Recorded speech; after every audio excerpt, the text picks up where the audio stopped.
வணக்கம் மக்களே, நாம் இந்த ஆரோக்கியமான பதிவில் சீத்தாப்பழத்தில் நிறைந்திருக்கக்கூடிய மருத்துவன்மைகளை பற்றி நம்ம விளக்கமாக பார்க்க போகிறோம்.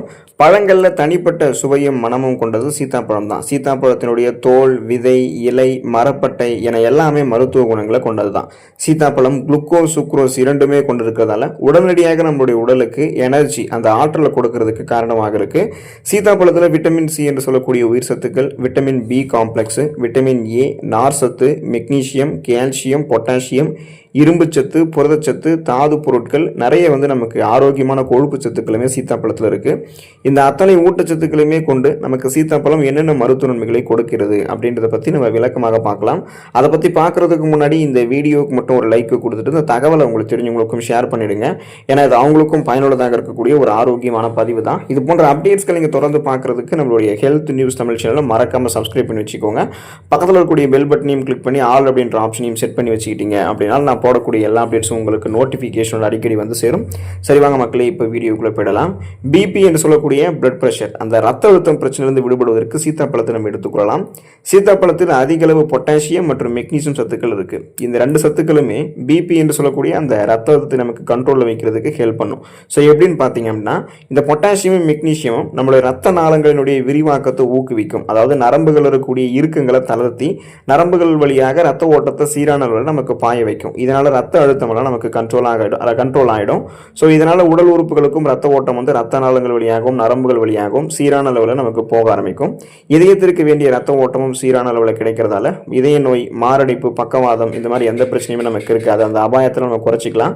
ஒரு ரிசர்ச் பண்ணியிருக்காங்க. அந்த ரிசர்ச்சில் என்ன கண்டுபிடிச்சிருக்காங்க அப்படின்னா, அதிகமாக மெக்னீசியம் உட்கொள்ளக்கூடிய நபர்களுக்கெல்லாம் ரத்த அழுத்தம் வருவதற்கான ஆபத்து குறைவாக தான் இருக்கும்ன்றது சொல்லியிருக்காங்க. ஸோ அதனால ஹை பிபி என்று சொல்லக்கூடிய அந்த ஹை பிளட் பிரஷர், உயர் ரத்த அழுத்தமாக இருந்தாலும் சரி அல்லது லோ பிபி, குறை ரத்த அழுத்தமாக இருந்தாலும் சரி, அனைவர்களுமே சீத்தாப்பழத்தை எடுத்துக்கொள்ளும் போது நலம் பெறலாம். செரிமானத்திற்கு உதவிகரமாக இருக்கும் சீத்தாப்பழம். ஒரு கப் அளவில் இருக்கக்கூடிய சீத்தாப்பழ விழுதுல 5 கிராம் அளவுக்கு நார் சத்து இருக்கு.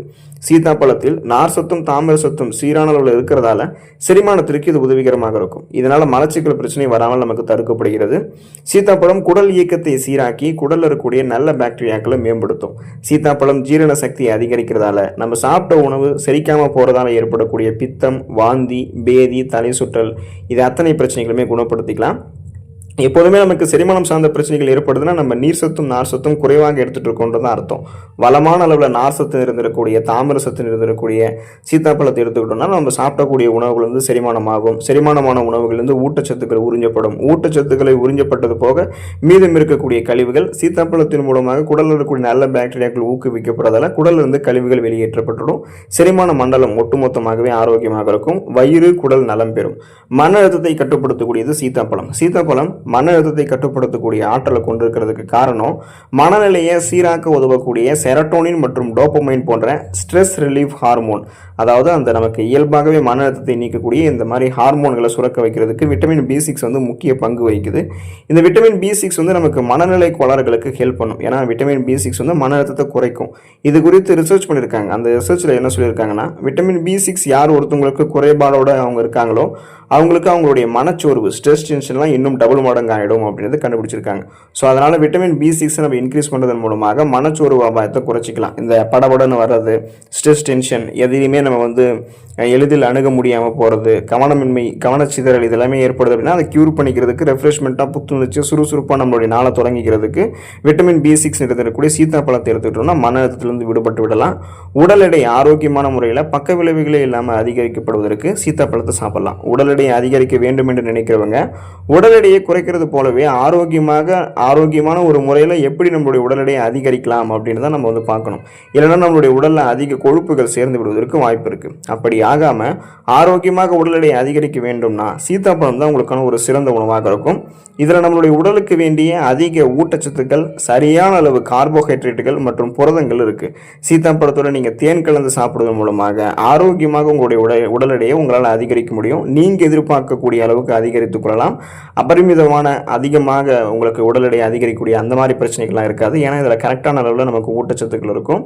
ஆஸ்துமாவை சரி பண்ணக்கூடியது நம்ம எடுத்துக்கொள்ளக்கூடிய சீத்தாப்பழம். சீத்தாப்பழம் விட்டமின் B6 கொண்டிருக்கின்றது நம்ம முன்னாடியே பார்த்தோம். ஸோ இது வந்து நமக்கு மூச்சுக்குழாய் அழற்சியை எதிர்த்து போராடுவதற்கு உதவிகரமாக இருக்கும், ஆஸ்துமாவை தடுக்கிறதுக்கு உதவிகரமாக இருக்கும், நுரையீரல் தொடர்பான சிக்கல் இருக்கிறவங்களுக்கெல்லாம் சீத்தாப்பழம் நன்மை தரும். ஏன்னா அந்த ப்ராப்ளத்தை உங்களுக்கு அது க்யூர் பண்ணிடும். விட்டமின் சி சத்து நிறைந்திருக்கிறதால சீத்தாப்பழம் சாப்பிடும்போது சளி பிடிக்குமோ அப்படின்னு நம்ம பயப்பட வேணாம். சீத்தாப்பழம் சளியை நமக்கு க்யூர் பண்ணிடும். சீத்தாப்பழத்தை குளிர் காய்ச்சல் இருக்கிறவங்களாம் எடுத்துக்கொள்ளும் போது குணப்படுத்திக் கொள்ளலாம் அந்த ப்ராப்ளத்தை. ஆஸ்துமா காசநோய் கொண்டிருக்கிறவங்களாம் சீத்தாப்பழத்தை எடுத்துக்கொள்ள நலம் பெறலாம்.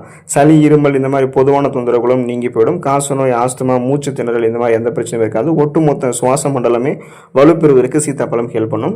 எலும்பு பலமடைவதற்கு சீத்தாப்பழம் எடுத்துக்கொள்ளலாம். சீத்தாப்பழம் உடலுக்கு வலிமை கொடுக்கக்கூடியது, அது இதயத்திற்கு பலம் கொடுக்கும். ஸோ கால்சியம் சத்து சீத்தாப்பழம் கொண்டிருக்கிறதால எலும்புகள், தசைகள், பற்களை வலுப்பெற வைக்கும். ஸோ தசைகள் சம்மந்தமாக பார்த்தீங்கன்னா தசைகளினுடைய இயங்கு செயல்பாடுகளை சிறப்பாக வைக்கும், தசைகளினுடைய வளர்ச்சியை ஆரோக்கியமாக பாதுகாத்துக்கும். இதனால் தசை பிடிப்பு இருக்கிறவங்களாம் சீத்தாப்பழத்தை எடுத்துக்கொள்வதன் மூலமாக தசைகளை வலிமையை செஞ்சு அந்த பிரச்சனை விடுபடலாம்.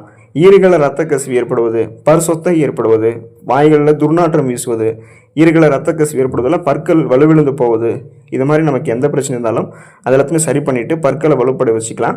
சுவாச புத்துணர்ச்சியும் பெறலாம். வாய் ஆரோக்கியத்தையும் மேம்படுத்திக்கிறதுக்கெல்லாம் சீத்தாப்பழம் ஹெல்ப் பண்ணும். கால்சியம் சத்தில் இருந்திருக்கிறதால எலும்புக்கு அடிப்படை ஊட்டச்சத்தாக இருக்கு. அதனால ஆஸ்டியோபோரோசிஸ், எலும்பு மெலிவு நோய், மூட்டு வலி, எலும்புருக்கி, முடக்குவாதம், எலும்பு மஜ்ஜைகளில் ஏற்படக்கூடிய பிரச்சனை, மூட்டு வளர்ச்சி போன்ற எந்த விதமான பிரச்சனைகளையும் நமக்கு சீத்தாப்பழம் ஏற்பட விடாது. அந்த பிரச்சனைகளை நமக்கு கியூர் பண்ணிடும்.